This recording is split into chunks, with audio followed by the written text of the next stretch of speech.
On va s'arrêter sur ce qu'on appelle ici les meilleurs employés de l'année, donc les joueurs, voire coachs, récompensés en NBA. Donc ça arrive toujours en fin de saison régulière. On avait fait nous nos pronos avec la team Hype la semaine dernière, et ça y est, c'est tombé. On connaissait Jaren Jackson, meilleur défenseur de l'année. On a eu également Mike Brown, donc voilà, ça s'affiche. Mike Brown qui devient le coach de l'année, premier à l'unanimité, premier coach à avoir été élu à l'unanimité de l'histoire. Malcolm Brogdon est 6e homme de l'année. On a qui en MIP? Lauri Markkanen. On a Paolo Banchero, Rookie of the Year. Le DPOY, on l'a déjà dit. Et puis, le Clutch Player of the Year, c'est cette nouvelle catégorie qui récompense le joueur qui est le plus intéressant, le plus clutch en fin de match. Voilà, on attend le MVP, ça ne devrait pas tarder. Je vais tout de suite me tourner vers Rémi, le journaliste Beansport, on l'a dit, très concerné par la NBA. Et en plus, tu votes pour ce type de récompense. Ouais, j'ai la chance de faire partie des votants. On est 100 chaque année choisis par la NBA et ils m'ont fait confiance cette année pour voter. Donc j'ai pu envoyer mes votes parmi toutes ces catégories qu'on a vues là. J'ai eu bon sur tous sauf un. J'avais mis en MIP, j'avais mis Shai Gilgeous-Alexander moi. Okay. J'avais mis Markkanen en 2. Sinon tous les autres, j'ai suivi le vote là. Melvin, aux États-Unis, on sait que c'est quelque chose qui intéresse aussi beaucoup les journalistes, de savoir un peu qui on va récompenser et surtout sur quels critères on peut évaluer et donc donner un award à un joueur. Shai Gilgeous-Alexander, on en parlait la semaine dernière ensemble, c'est un joueur bien sûr qui a performé toute la saison avec son équipe d'OKC, play-in quand même pour cette équipe. Pourquoi il a finalement été court vis-à-vis d'un Lauri Markkanen selon toi pour mériter d'être élu meilleure progression de l'année?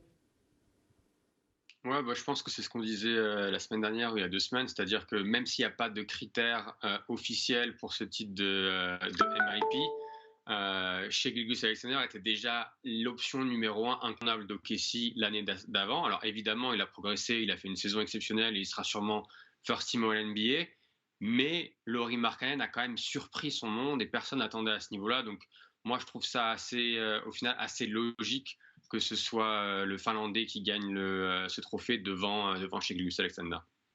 Paul, est-ce qu'il y a un mot qui te plaît là, dans les joueurs coachs récompensés? Pour prolonger sur Shai Gilgeous-Alexander, moi aussi je l'avais mis en MIP parce que pour moi c'est plus dur de passer du statut de star à celui de superstar. Et c'est ce qu'il est vraiment devenu cette année. Alors évidemment, Markkanen le mérite, mais je trouve que SGA, moi je l'aurais mis aussi devant comme Rémi pour ça, même si je n'ai pas la chance de voter. Alors Rémi, justement, tu votes. Comment on vote? Est-ce qu'on prend en considération, bien sûr, la dimension collective dans laquelle s'inscrit le joueur et qui performe justement pour aider cette équipe à être haut? Ou alors est-ce qu'on regarde simplement les stats, ce qu'il savait faire l'an dernier et ce qu'il sait faire plus cette année? Ça dépend des trophées. Sur le trophée de MIP, c'est un peu particulier. On le sait, c'est un trophée qui est éminemment statistique. On regarde la progression statistique, c'est fort, plus que dans d'autres trophées. C'est-à-dire qu'on va récompenser, là c'était le cas des deux en l'occurrence, même de Jalen Brunson qui finit 3e, la progression statistique. Et on sait que c'est plus difficile de passer de... Markkanen, cette année, il a, je crois, 25 points, 24 et quelques de moyenne. Il était à 14 et quelques l'an dernier. Donc tu as un gap de 10. C'est évidemment plus dur de passer de 14 à 24 que de passer de 4 à 14, par exemple. Donc ça, c'est à prendre en compte. Après, les autres trophées, tu prends tout le reste en compte. C'est un mix d'impression générale, de base. Si on vote, c'est que qu'on estime que tu connais un peu le basket et donc tu es quand même censé regarder un peu les matchs, voir ce qui se passe et avoir cette impression générale. De stats, évidemment, parce qu'on reste un sport de geek qui regarde les stats. De classement, les mecs qui savent tirer leur équipe vers le haut, évidemment, pour le MVP, ça rentre hyper en compte. Combien de fois, on se souvient du débat à l'époque, Westbrook, triple-double, fantastique de moyenne. Ah ouais, mais ils finissent que 6 ou 7e, est-ce qu'ils méritent d'être MVP ou pas? Donc voilà, c'est un petit mélange de tout ça. Après, c'est une question de sensibilité. On peut donner tous les critères qu'on veut. Ça reste un vote et ça reste subjectif au final, quoi.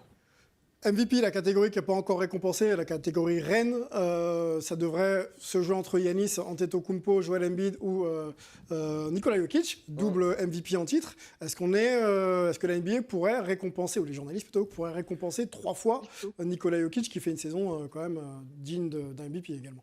Il n'y aurait pas de scandale, en tout cas.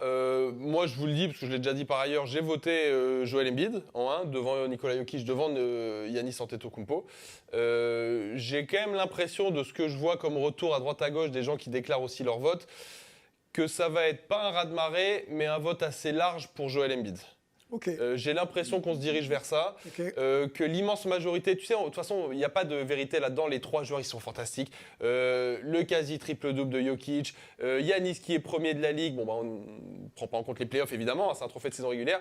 Embiid qui est meilleur scoreur de la ligue, enfin, les 3 sont des monstres et ça se justifie. Mhm. Donc à partir de là, je pense quand même que la réflexion, c'est là où je te parlais, tu vois, un peu de sensibilité, et ben on a tous en tête le fait que quand dans 10 ans on regardera un peu ce qui s'est passé, on se dira qu'est-ce qu'on a fait de bien, qu'est-ce qu'on a fait de mal. Bah, se dire que Giannis l'a eu 2 fois, que Jokic l'a eu 2 fois, que Embiid l'aura là une fois, et ben ça me semble peut-être plus fair, plus juste que tu vois le donner une 3e fois à Jokic que Embiid les 0 fois. Ça me semble assez logique au final. Bon, l'année ou jamais peut-être pour Joel Embiid. Melvin, on en parlait ensemble la semaine dernière, on regardait un petit peu on va dire les analyses de nos confrères ESPN et ça semblait être encore serré entre Jokic et Embiid. Qu'est-ce qu'on en dit quelques jours après aux États-Unis? Est-ce que, comme Rémi, tu penses que Embiid quand même se détache pour gagner ce premier titre de MVP? Oui, c'est assez, c'est assez le cas. On a quelques journalistes ou anciens joueurs qui ont décidé d'aller soit sur Jokic, soit sur Giannis Antetokounmpo, comme JJ Redick, par exemple, qui l'avait annoncé dans son podcast la semaine dernière, pardon. Mais tout le monde semble pencher vers Joel Embiid. On sait qu'il a fait une saison exceptionnelle, que ce soit offensivement, mais aussi défensivement. Donc c'est un peu l'année c'est l'année du Camerounais ou du futur joueur de l'équipe de France, comme au choix. Et il le mérite, comme le disait Rémi. Je pense que de toute façon, tu peux pas vraiment avoir tort dans ce genre de vote. Les 3 joueurs ont fait une saison exceptionnelle, donc c'est bien que Joel Embiid soit récompensé. Maintenant, les autres méritaient aussi, mais on peut avoir qu'un vainqueur, donc ce sera lui cette saison et on verra la saison prochaine.